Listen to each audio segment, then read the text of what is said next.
if you're getting pain on that outside of that hip, it can hurt with sitting and walking and just doing everyday type of activities.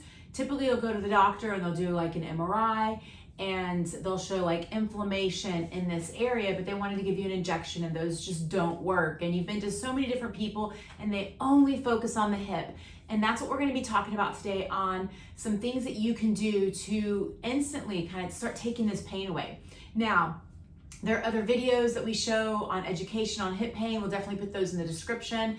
But today we're going to be talking about a strength portion of a common pattern that we see on how you recruit your muscles that is not a part of the hip that creates this pain through here. So again, we want to make sure that we've ruled out the back because back pain can refer in this area. We want to rule out hip mobility because if your hip's not moving very well, you don't get that extension or there's a rotational component. This also makes a lot of those muscles to kind of tighten up. So when we've cleared all of those, then we start looking at patterns of like, what are you doing throughout the day? And how do those muscle recruitments create what's happening here? And one common area is in the adductor, the muscle that comes in through here.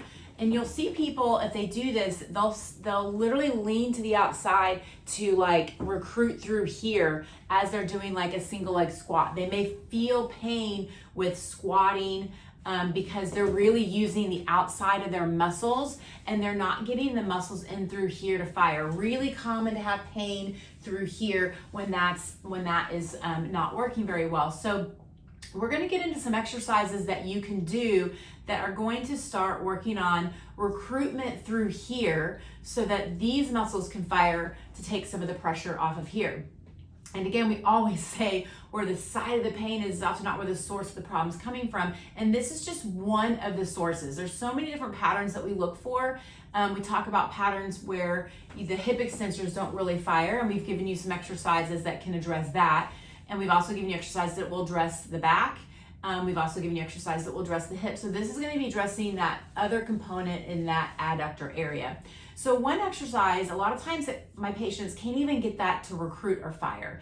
And a lot of times you'll see people go in and do like adductor exercises where they're lying on their side, doing these kind of things. It's really easy to recruit the wrong muscles doing some things like this. And we really want to get the muscles high up. And then, which is what the first exercise is going to be. And the second exercise will be actually doing something functional that will get you to recruit those adductors a little bit more. So first exercise, you're going to lie on your back. You want a step. You can use a small like Pilates ball. That works really well. Most people don't have that. So I'm going to use a foam roller. And you can use a big one too if you don't even have a small one. But what we're gonna do is we're gonna lie down. You're gonna put the foam roller between your legs. You wanna be where your hips are about 90 degrees. And the first thing you're gonna do is you're just gonna do a slight tuck. So you take your hips and you just slightly tuck. You don't wanna be really, really flexed. Just go in and just kind of almost flatten the back a little bit. This is just gonna make us recruit through those adductors a little bit more. When we extend a little bit more, you're gonna recruit a little bit more through those hamstrings. So we wanna get those adductors firing a little bit more. So you'll just do a slight tuck. And what you're gonna do is then your feet are on the step. And you're gonna push down, slight tuck, push down with your feet. So push straight down with these feet. About 20% effort, not a big effort. You're not gonna really squeeze and push down. It's just a slight effort of pushing down. Then you're gonna squeeze the ball. And this is the ball or the bolster.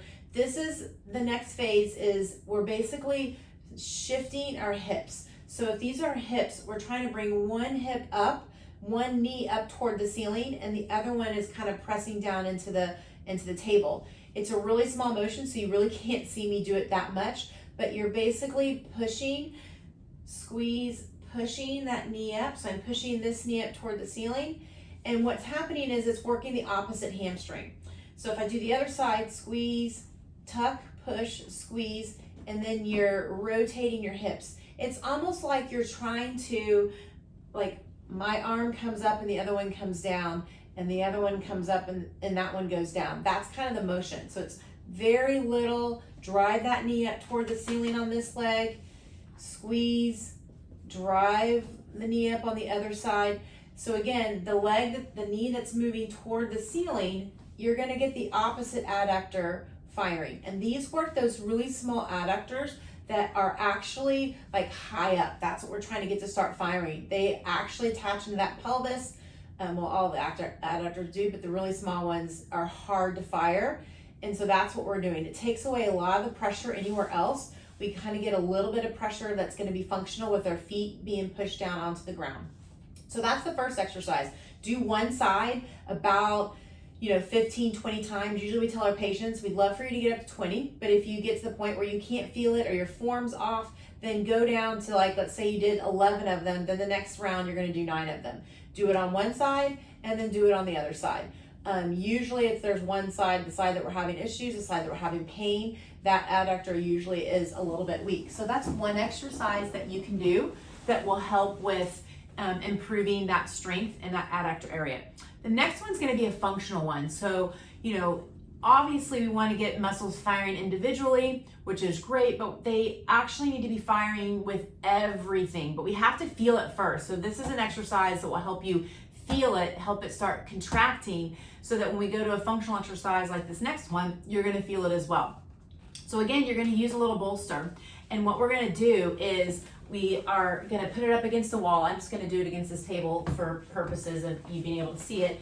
And you're gonna push the knee into the bolster. So we're in kind of a lunge position, push the knee into the bolster. This is gonna activate that adductor again. And we're gonna go down and then come up. Now, a common thing that we'll see sometimes people that compensate is they're gonna shift their weight where they're gonna kind of rotate so they can actually activate through here a little bit more. We don't want that. So sometimes you can go in, hold your hips, make sure they're forward. We can put one arm so we can kind of see if we just start moving our hips a little bit. It should be straight forward, pushing the knee into that bolster. And again, you're gonna wanna do this up to 20 times. If you can only do it to like 11, 12, 13, then stop there, give it a rest and finish up. But the goal will be able to do 20 of these in a row. And this is just gonna help you activate that adductor. Now, when we can activate the adductor in a more functional position, and as it gets stronger, we're gonna notice things will start improving where we're not gonna be using these muscles on the outside as much.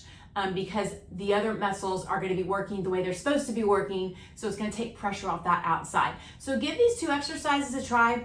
Again, make sure you subscribe to our channel. We give content all the time, putting stuff out here. Our biggest goal is to really help you realize that we can, live a pain-free life without having to go through surgeries and medications and injections. And that's our big goal for you, and really wanting to give you hope that it's possible. And that's why I want to continue to put out content like this.